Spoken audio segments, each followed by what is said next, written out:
Madali kong pinalam sa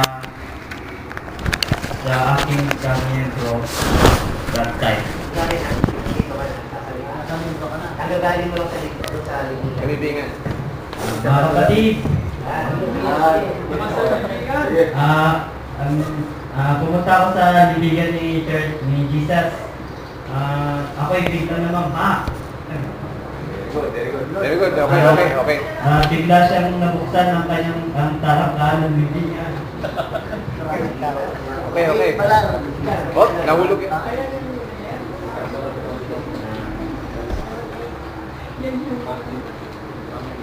Ako'y nagulat at namangha sa aking nakita. Wala akong nakita ng laman. At wala akong nakita hindi ko nakita ang kanyang katawan sa loob ng libingan.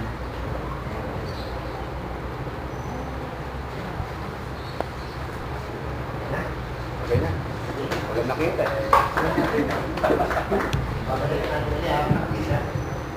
Okay, sige maganda sample nun, di ba? Pagkagaling na sa libingan, yung mga kayo. Okay, di ba? Sample nga sa congregation, sample. Ganyan lang. Brother Bing. Sige, Brother Bing. Diyan na lang po. Diyan na lang. Brother Bing. Anak mo pa. Sige, meron po. Brother Bing. Mas maganda yata ron. Ayan, tumatakbo Mga pa. kapatid, kitang-kita ko wala ang Panginoon sa kanyang libingan. Yun! Wala ito, mga kapatid. Okay. That's it. Alright. That's it. Brother, ano, mag-practice natin dyan. Okay, talaga. Mga kapatid, wala siya doon. Maniwala kayo. Wala ang Panginoon. Muli na siyang namuhay. Ayan, okay, next. Number 3. Si Brother Ed.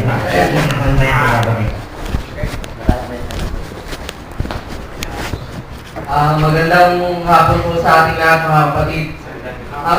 Ito po ang aking challenge ngayon. Ikwento mo ang isang kakaibang eksena nang minsan ay naglalakad ka. So, ito po ang aking kwento. Noong aking kabataan, doon sa may lugar namin sa May Cogyo, puro dampa, mga talahib ganon, mga matatayog at matataas na puno. Habang naglalakad ako sa kalsada, bigla akong may narinig na ingay sa bandang kaliwa ko. Ngayon, na-curious ako kung ano ba yung ingay na yun.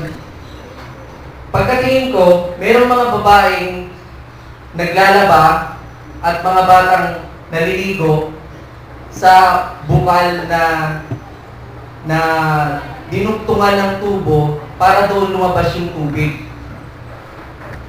Ngayon, masaya-masaya yung mga bata sa kanilang paliligo at yung mga babaeng naglalaba naman ay talaga namang walang hirap sa pagbomba dahil tuloy-tuloy nga yung paglabas ng tubig.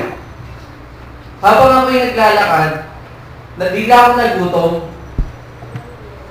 Ngayon, naisip ko, naghanap ako ng tindahan para makakabili ako ng pagkain. Wala akong makita kasi nga bandang taas na yung bandang mundo.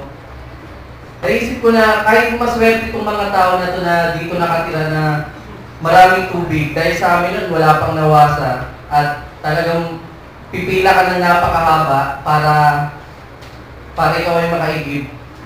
Doon naman sa kanila, talagang bababa pa sila doon sa lugar namin para makabili lang ng pagkain. Ngayon naisip ko na hindi lahat ibibigay sa atin ng Diyos. Dapat magsumikap tayo para ibigay sa atin ang mga kailangan nating bagay. Ngayon, ito po ang challenge sa akin. Gusto mong bigyan buhay sa kwento ang nakita mo. Use descriptive and interesting words para bang na doon na marami ka bang para bang nandun ka rin habang kinikwento mo. So, yun po ang challenge sa akin. Salamat.